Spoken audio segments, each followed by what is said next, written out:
Bonjour, aujourd'hui nous recevons Mathilde Borne. Bonjour.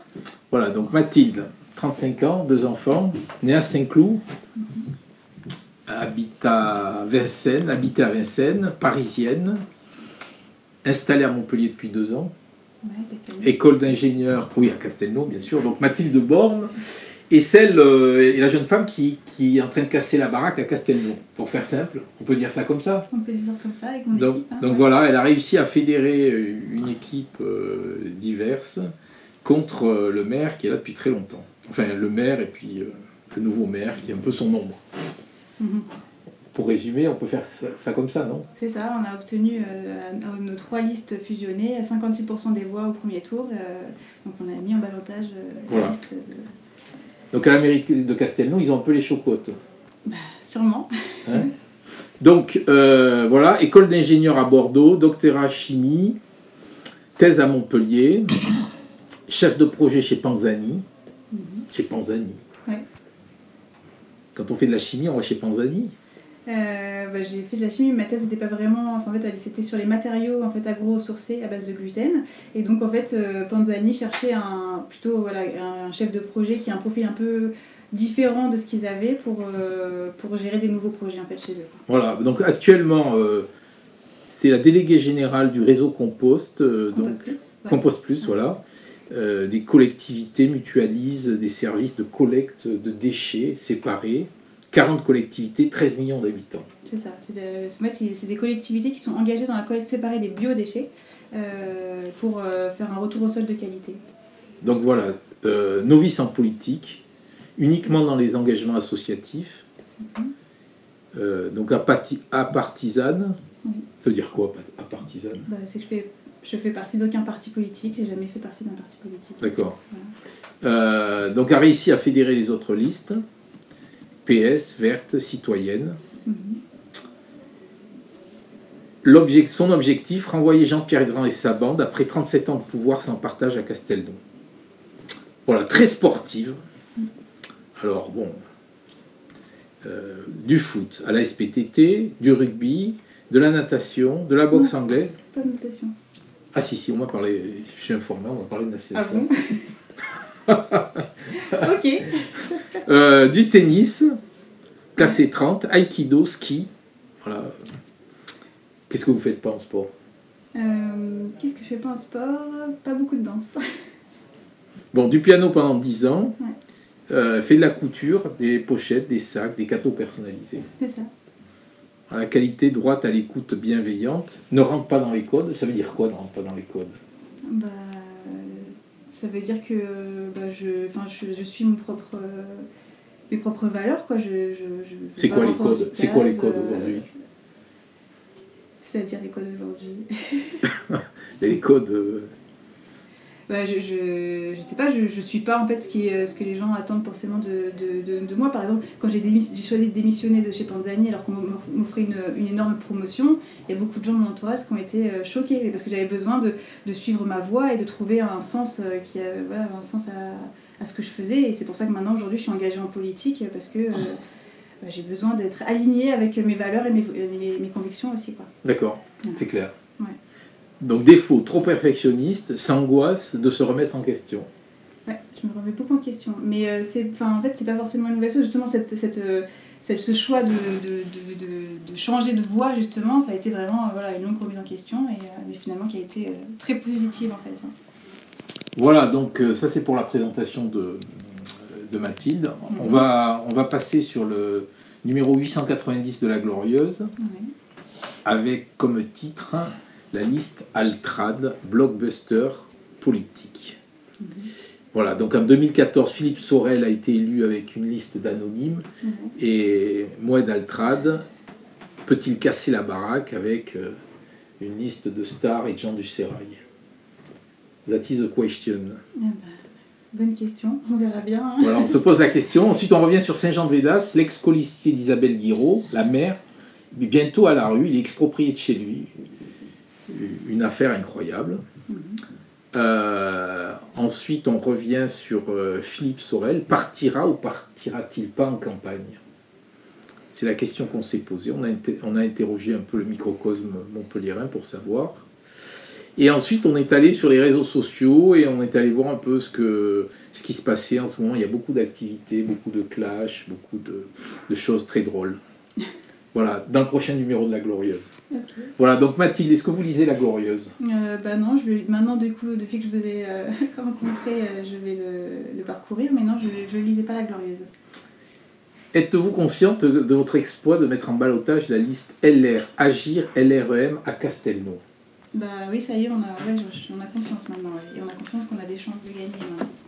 Quel est votre secret là? Parce que comment fait une jeune Parisienne installée depuis 2 ans à Castelnau pour renverser la table, alors que certains ont sué le Burnou depuis 30 ans dans l'opposition? Quel est votre secret?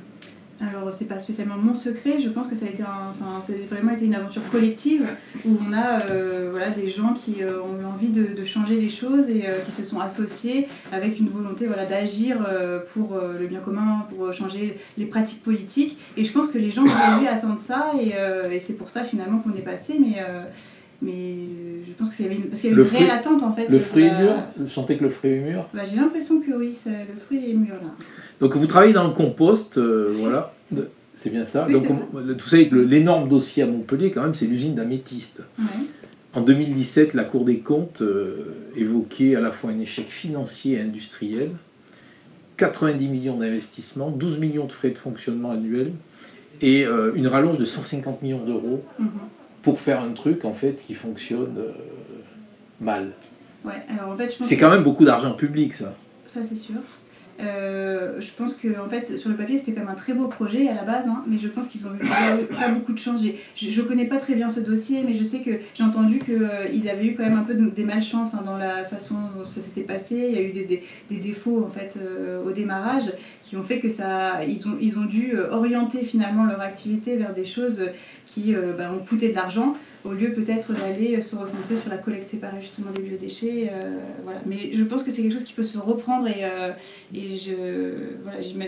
en tout cas on œuvrera à ça si jamais... Vous devriez aller leur proposer votre expertise. Bah, en tout cas, ça serait vraiment... Parce qu'au niveau de l'argent plaisir, public, c'est une gabegie colossale. Ah, c'est sûr. C'est sûr, mais je pense qu'il y a vraiment des bonnes choses à faire quand même malgré tout avec ce genre d'investissement. Auprès de qui vous sentez-vous le plus proche à Montpellier? Là, vous parlez des listes actuelles. En fait, je les connais pas. Nous vraiment, notre volonté, c'est de travailler en bonne intelligence avec les futurs élus à la métropole. Et donc, pour l'instant, on fera en sorte que ça fonctionne voilà, avec qui passe finalement le 28 juin. Voilà, nous, on a envie on défendra les valeurs de démocratie, de solidarité et d'écologie avec la métropole et évidemment pour le bien commun et surtout des habitants de Castelnau. Quelle liste de Montpellier vous soutiennent à Castelnau? Je crois qu'il n'y a aucune liste qui nous soutient.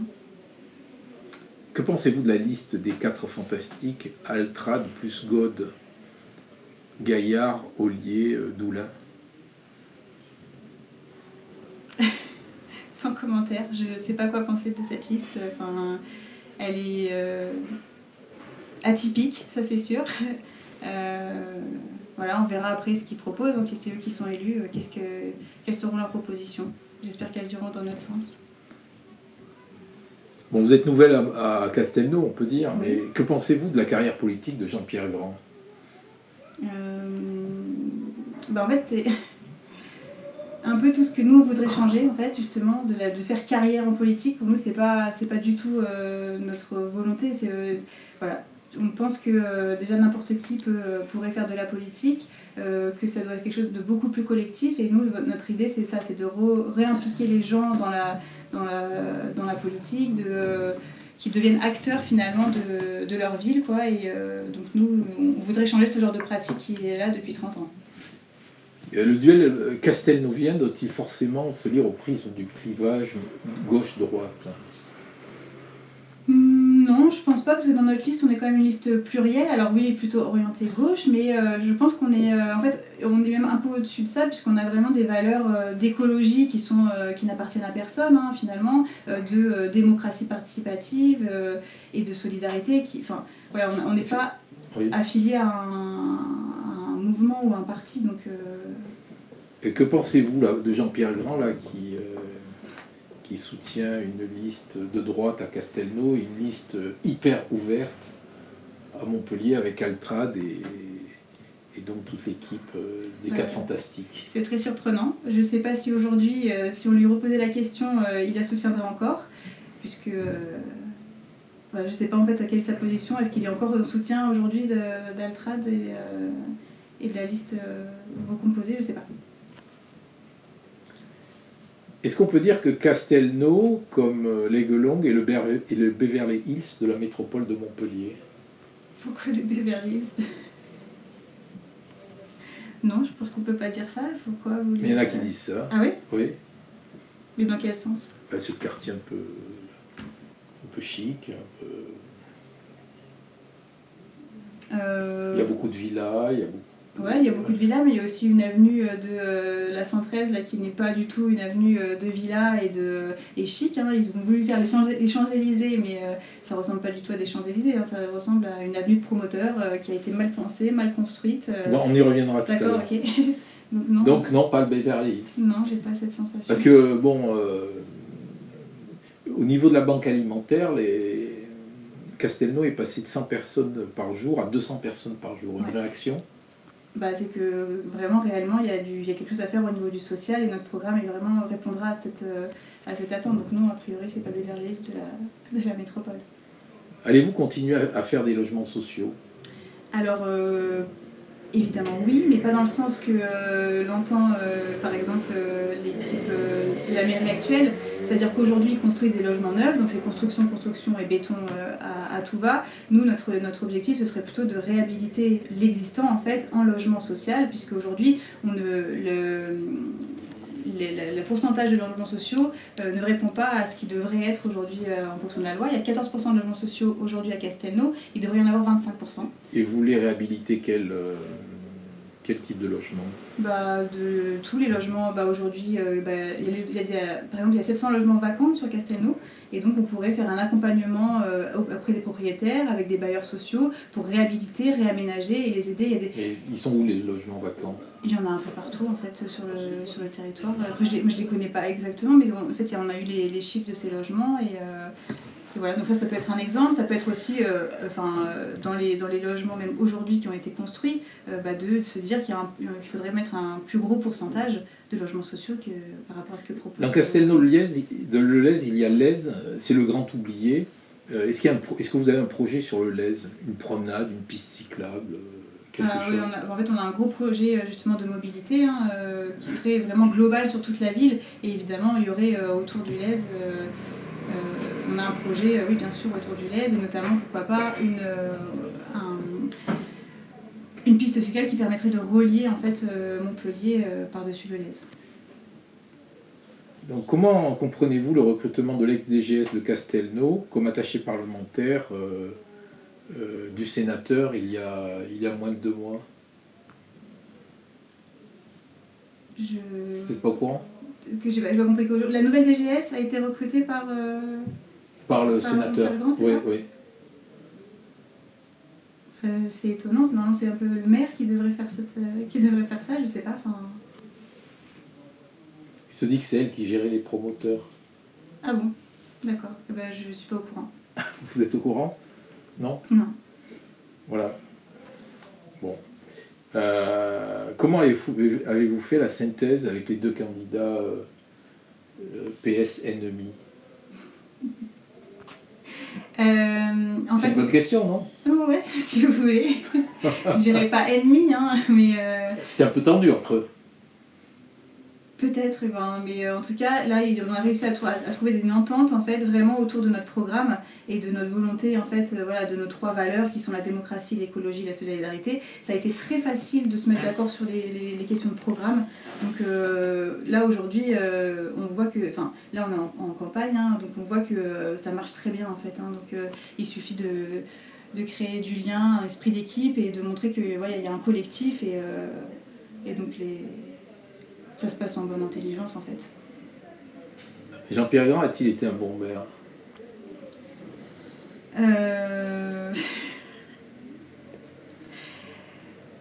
Je sais pas quoi vous répondre là-dessus. Je dirais non, puisque c'est pas la, enfin, c'est pas la façon dont on voit les choses, comment devrait être un maire, hein, puisque nous on aimerait faire les choses beaucoup plus avec les gens, avec les habitants, tenir compte de leurs avis, que les gens reprennent en fait un peu le pouvoir d'agir, de décider. Là, c'était pas du tout le cas. Hein, voilà. Et puis le fait d'avoir fait cette urbanisation incontrôlée, non, pour moi c'est pas un bon maire qui a eu.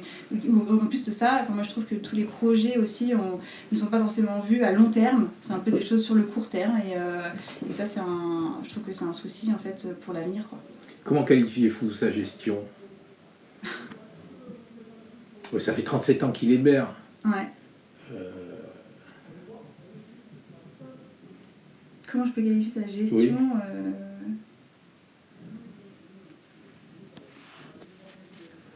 J'ai pas de mots. Donc bon, on va parler là de l'aménagement là sur la voie du tramway. Donc beaucoup de Castelnauviens se plaignent que c'est une harmonisation ratée, aucune cohérence. L'axe du tramway de Charles de Gaulle au Sablassou, il y a des petits trottoirs, pas de parking, pas de pistes cyclables, les commerces ne tiennent pas, les immeubles sont serrés le long de la voie ferrée. On avait fait un dossier, un article pour montrer ça. Il y a des immeubles qui sont à 4 mètres de la voie ferrée. Il faudrait presque détruire pour refaire. Bah alors, oui, vous avez raison, sauf qu'en fait, c'est pas du tout dans notre volonté. Là, ce serait vraiment anti-écologique de faire ce genre de choses. Il faut juste qu'on réussisse à repenser, à la requalifier, en fait, cette avenue, et à créer des zones agréables, végétalisées, repenser avec notre plan global de mobilité, en fait, aussi. Et puis créer des pôles de micro-centralité à des points un peu stratégiques où on pourrait redonner un peu de la vie à cette avenue. Et aider aussi les commerces de proximité à se développer. Parce que tous les commerces ferment. Ils ouvrent oui. depuis je sais pas combien de temps c'est ouvert, et c'est bâti depuis plusieurs années, mais il n'y a aucun commerce qui tient. C'est sûr. C'est catastrophique. Mais là, vraiment, oui, c'est catastrophique. Et du coup, pour nous, ce serait vraiment, ce sera un de nos axes d'action. Ce sera vraiment d'essayer de repenser dans la globalité de l'aménagement de cette avenue, mais aussi en co-construction à la fois avec les habitants, donc ceux qui les usagers quotidiens, mais aussi les commerçants, les artisans, et voir avec eux comment on pourrait réorganiser en fait cette avenue, quoi. C'est quoi votre vision urbanistique? Déjà, c'est pour l'instant plutôt la stopper, hein, parce que là ça va, on a assez construit, il y a une augmentation de la population exponentielle et les infrastructures ne suivent pas, donc peut-être qu'il faudrait prendre une pause déjà au niveau de l'urbanisation et justement repenser l'espace urbain dans sa globalité pour revégétaliser, remettre de la vie, créer du lien, voilà, c'est ça qui est le plus important, quoi. Qu'est-ce qu'il faut repenser d'autre dans la ville? Qu'est-ce qu'il faut repenser d'autre dans la ville? C'est par exemple, ça pourrait être repenser la façon justement d'impliquer la population dans la prise de décision. Notamment, j'ai un exemple avec les écoles. Hein, aujourd'hui, pareil, tous les projets finalement sont faits, on dirait, de façon très... en fait, il n'y a pas de co-construction, il n'y a pas de vision à long terme. C'est ça vraiment le souci, c'est que tout est fait dans l'urgence. Donc là, aujourd'hui, les écoles explosent, on essaye de se débrouiller comme on peut. On ouvre des classes dans des bibliothèques, on ouvre des classes dans des salles de motricité. Donc là, il y a prévu une nouvelle école qui va être ouverte. Elle va être déjà remplie. Elle est à peine construite qu'elle est déjà remplie. Donc en fait, il n'y a aucune... c'est ça, la vision à long terme n'existe pas. Et pour pallier à ça, pour nous, c'est vraiment important qu'on le fasse avec les acteurs au quotidien. Donc les parents d'élèves, les enseignants, les services techniques, et avoir vraiment même des commissions extra-municipales qui travaillent sur ces dossiers-là, en fait. Comment se fait-il qu'à Castelnau, le prestataire pour les cantines scolaires vienne de Perpignan? Il n'y a pas de prestataire ici? Alors en fait, c'est parce que dans la métropole? Déjà, ça fonctionne avec un appel d'offres, donc un appel de marché, quoi.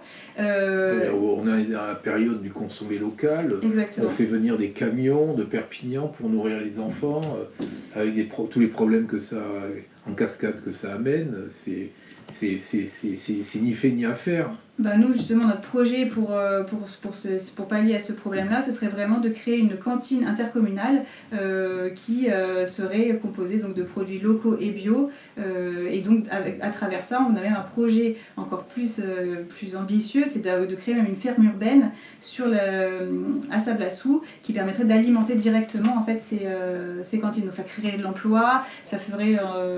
ça, Qu'allez-vous faire là, par rapport à la frénésie, le permis de construire accordé et à la loi du flot qui permet de construire 5 maisons sur des parcelles de 2000 m²? Alors ça, donc c'est la loi... Vous allez le freiner ou vous allez continuer à le... On va l'encadrer déjà, je pense qu'on va plus l'encadrer parce qu'en fait en gros c'est la loi Allure qui a été portée par Cécile Duflot qui du coup a été un petit peu mal encadrée puisqu'en fait elle a supprimé, donc cette loi a supprimé le COS, donc c'est le coefficient d'occupation des sols, mais en fait le maire a tout pouvoir en fait de pouvoir quand même décider du PLU, enfin en gros de modifier le PLU, de faire en sorte que l'artificialisation des sols ne soit pas totale, que de réglementer tout ça en fait, c'est-à-dire que d'avoir des coefficients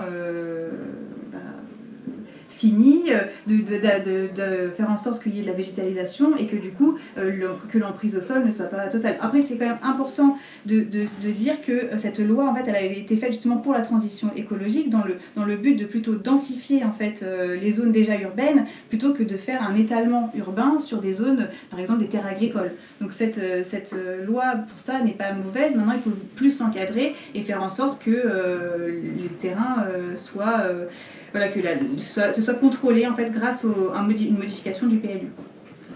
Comment vous expliquez que vous ayez été choisi comme tête de liste? Alors en fait, nous on a dans la liste initiale en fait, donc qui s'appelait Décidons Castelnau, on a fait un processus un petit peu innovant et différent, c'est-à-dire qu'on n'est pas parti derrière quelqu'un. On a créé vraiment ce collectif avec des gens engagés, des militants associatifs qui avaient envie du coup de faire changer les choses et en apprenant à se connaître, etc., on avait décidé de désigner et de voter en fait pour la future tête de liste et après aussi même l'ensemble des colistiers, l'ordonnancement des colistiers. Pourquoi j'ai été choisie? Je pense que c'était pour mes qualités en fait d'écoute, d'animation en fait, de savoir animer et de savoir fédérer en fait autour d'un même projet. Voilà, je crois que c'est pour ça que mes colistiers m'ont choisi. Parce que Madame Ruiz et Monsieur Rouillot, ils ne voulaient pas la place de tête de liste. Alors en fait, ça, je parlais pour la tête, je parlais pour la liste du premier tour, c'est-à-dire quand on s'était constitué, on était encore 3 listes différentes. Et là, pour le second tour, en fait, si vous voulez, on a juste, la démocratie s'était exprimée au premier tour. On a fini en tête, donc c'était logique que je sois tête de liste, il n'y a eu aucun problème par rapport à ça. Et ensuite, on a établi notre liste à la proportionnelle en fonction du vote des électeurs et en respectant en fait le vote des électeurs. Et donc ça a été très facile de s'organiser comme ça. Frédéric Lafort a prévu de construire au Sablassou. Ouais. Vous êtes au courant? Oui.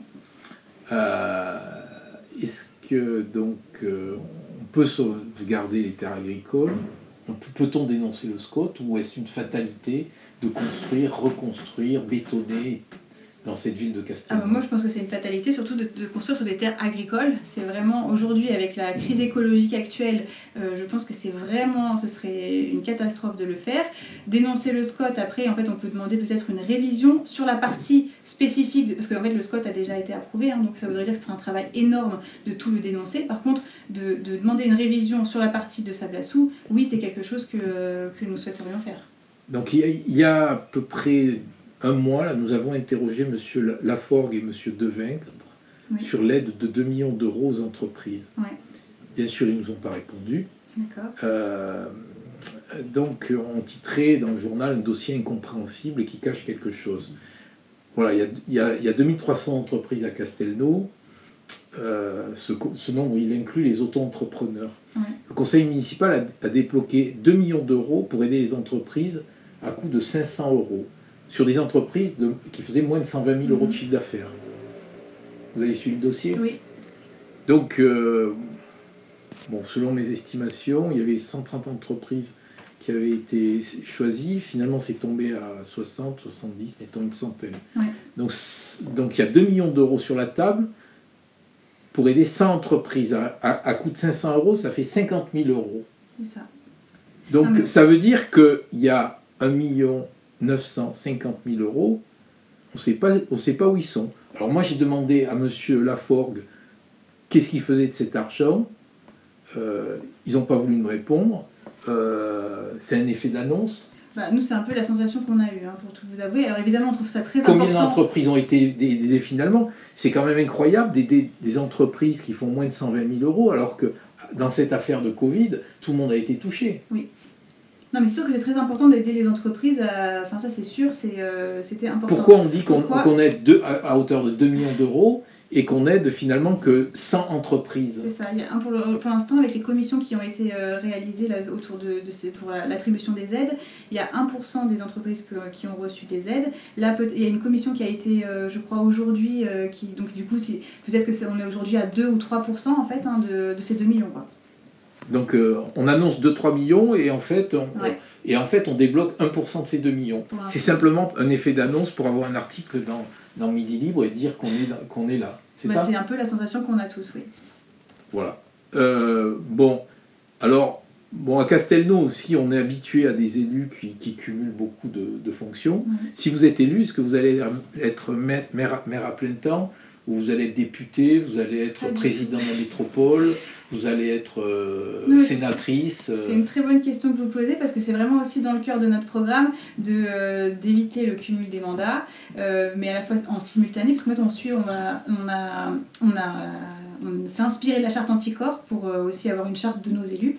Excusez-moi. Et donc voilà, en fait, nous, il n'y a pas de cumul de mandats, mais à la fois que ce soit en simultané ou dans le temps. Donc, c'est-à-dire pas plus de 2 mandats, dont un seul exécutif. C'est-à-dire que même, donc exemple, je suis maire là le 28 juin, donc je serai aussi à la métropole. Je ne pourrai pas avoir un poste de vice-présidence à la métropole, ce sera quelqu'un d'autre de mon équipe, on essaiera de demander ça. Pareil, dans mon équipe, en fait, on ne peut pas être à la fois vice-président à la métropole et adjoint à la mairie, ou avoir un poste au département. Enfin, voilà, on veut... Si je peux me permettre. Oui, je vous en prie. Il y a beaucoup d'élus, avant d'être élus, qui s'inspirent d'Anticorps, et une fois qu'ils sont élus, ils le mettent de côté.